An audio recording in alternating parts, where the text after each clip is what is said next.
পান্তা ভাত আমার সেই প্রিয়। আর বুঝতেই পারছেন, আবারও আজকে নিয়ে বসে গেলাম। আজকে ছুটির দিন, এক থালা পান্তা ভাত নিয়ে বসে গেলাম। তো প্রথমে কাঁচামরিচ, পেঁয়াজ আর লবণ দিয়ে ভাতটাকে খুব ভালো করে চটকে নিব। পান্তা ভাত যত চটকে মাখা হয় তত কিন্তু স্বাদটা বেশি লাগে, এটা আমার কাছে মনে হয়। আপনার কাছে হয়তো ভিন্ন মতও থাকতে পারে। তো এই যে চটকে ভালো করে মেখে নিলাম। মেখে নিয়ে এখন এটাতে নিয়ে নিব আজকে আলু ভর্তা আর আলু ভাজা এবং শুকনো মরিচ ভর্তা। শুকনো মরিচ হচ্ছে পেঁয়াজ এবং সরিষার তেল দিয়ে ভর্তা। তো খাওয়াটা একদম জমে যাবে, তাই না? কথা বলতে পারছি না, হ্যাঁ।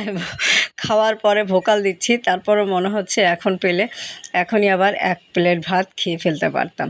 তো মাখানো কমপ্লিট, এখন আমি বসে পড়ব। বসে আরাম করে খুবই আয়েশ করে পান্তা ভাতগুলো খাবো।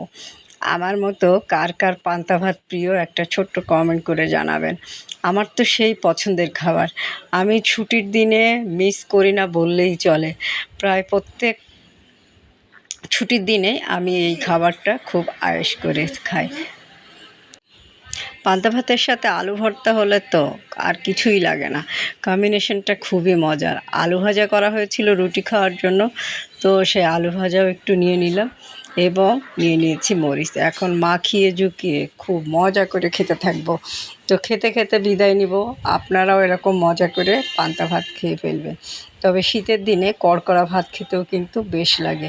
অনেক দিন হয় কড়কড়া ভাত খাওয়া হয়নি, এরকম করে মাখিয়ে ঝুঁকিয়ে কড়কড়া ভাত খেতেও খুবই টেস্টি লাগে। তো আশা করি একদিন খাবো। আর আপনারা সময় সুযোগ পেলে ভর্তা ঠর্তা দিয়ে খেয়ে ফেলবেন। তো ভালো থাকেন, সুস্থ থাকেন, আমার পেজের সাথে থাকেন। আল্লাহ হাফেজ।